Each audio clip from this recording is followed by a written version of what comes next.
Well, good afternoon, you guys. It's Chris from One Strong Man, and just want to kind of give you guys a little update of what's been going on. It's actually another brisk but sunny afternoon, and just trying to let all the ducks and the chickens and the turkeys out, let them run around a little bit, forage for their food, do the parts that they can do, and just like us, getting out on the weekends. It's nice for these animals sometimes to get out and do their part, man. Do the thing that they were born to do. Scratch the dirt. Anyway, I had a good conversation. Hope you can hear me through these guys. Had a good conversation with a friend of mine, and he's got a new blog coming out that talks about raising young men to be stronger young men. And fantastic. It's called 10-15 man, something like that. I'll put it in the comments below. But it's the idea that men need to be men, and men need to help raise boys. And one thing that he and I talked about is, I know that with this One Strong Man program, we've had a number of people that have messaged me saying they were bothered by the fact that it's called One Strong Man and not One Strong Person.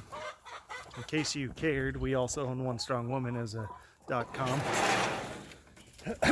But the idea is mankind, right? Being that the person that other people have a tendency to go to, and because of your skill sets, your knowledge base, or your calmness, or your preparation, so that if something's difficult, you guys are all been there at some point in your life when somebody doesn't know their position, and so they come to you for some guidance, and that's kind of the idea, right?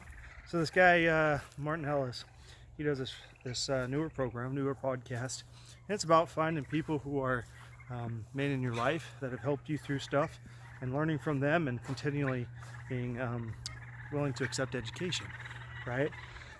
And so that kind of goes along with what we do here in our program and our farm, and we'll see if he will join us someday, because I think it's a great opportunity. They're very like-minded ideas, where here in our program we're creating families that are less dependent on systems, and we're helping each other be more capable, I guess, and more prepared for unique situations that feel devastating, but with just a little bit of effort, they really aren't that doesn't take that much involvement to all of a sudden make something just inconvenient, right? And that's been a slogan we like to use, is emergencies are only emergencies if you're not prepared for them. Otherwise, they're simple inconvenience, right? And it goes a long way to just understanding what you're capable of, what the people around you are, good at and can help you with. And as we do our little walks every day in our home, there's things that we look at that we aren't perfect at, and some of you guys might be, right? Some of you guys, part of our team, might be professionals that helping me get finished in some of my projects, right?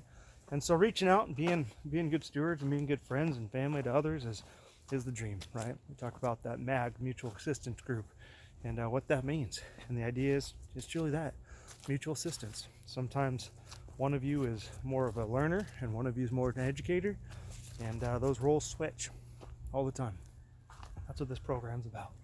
So anyways, I know every couple of days, man, you get to hear from me and what's going on our farm, but I like to hear from you too, right? Because I know you guys have a lot going on as well. This early spring, gosh, we're nearly halfway through excuse me, our 100-day journey here to prepare our farm and our homestead into a smooth operating program by the time our gardens and such go in. And that's hard. We've had a lot of things going on and a lot of poor quality weather days, and I think we talked to you about knocking down all the trees back there. The cattle are joining me today, which has been fantastic, but it's a project that keeps on going. We had some soil, some dirt lined up for filling this hole where eventually we're going to do our garden. It doesn't sound like we're going to get them this month, so it's going to be next month, and so we got to be on top of that. We ended up getting a solar panel system to help us with our energy production here and to reduce our power bill, because I had another $500 power bill this month. Holy cow, guys. I don't know if you guys have seen that, and I don't know why our power bill has gone that darn high when most of what we use in this area of Washington State is hydroelectric power, and that doesn't change when the wind is different or the sun is different, or yeah, they just they're ripping us off. But and normally, for you guys to know, our power bill in the winter rarely hits 300, right? Like 280, 300 is like the high ones. So for us to be at 5 and not have added anything, we had a 538 or 540 a month and a half or two ago, whatever that was. That's ridiculous. Anyway, those guys, whoo, look at those cattle, man. They're happy for it not to be raining. They're all fluffy, by the way. If you guys do any cows or goats, love this too. But we got this broom. There you go. Right, that's a street sweeper broom, and it's actually, I think it was 10 foot long. I just dug a hole and buried it in there and pushed all the dirt up against it. It stays up pretty good. They push on it as hard as they can. But I'll tell you what, man, being able to take that wet, muddy muck of hair, because these all cattle have long hair, and they just get fluffed up. A couple of times I blocked when they had a big old afro going, and little, you know, mottled color one beside them, man. Their ears have a lot of hair, just puffed out like was Princess Leia, right? Had big old like round earmuffs going on. It was pretty cool. But as long as you don't use horses, because that is terrible on horses. Their tails get stuck in that and ends up ripping the hair right out. So that's my word to the wise, that you don't use it there. But anyways, yeah, you know, we always try and keep the farm animals a little happier. Eventually they're going to be a freezer animal. But until then, it's got to be the best life possible, right? So I just wanted to kind of touch base with you guys. It's been just a little bit. But as you guys go along, we're coming up to your spring too, right? So call out, reach out.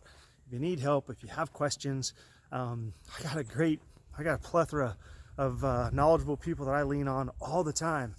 You know, I'm not a pro at this. I just jump in and see what happens. And in the end, at least I'll get something, right? I probably won't do the best production without knowledge base, but I get something. And the only way you do is to try. So reach out if you got questions. I know that we got another meeting coming up, and would love to get together with you guys on your planting and techniques you might be using. There's a lot of us have done it for years, but we're not great, right? We're all just getting by. So just try. That's it. Hope you guys are having a good one. Again, reach out if you need help. We care and love about you all. Have a great one. Don't forget, subscribe. Find us on Patreon. There's lots more content over there. I know it's $1 a month, but they don't get to stop us from saying what we want to say, like this platform. So have a good one.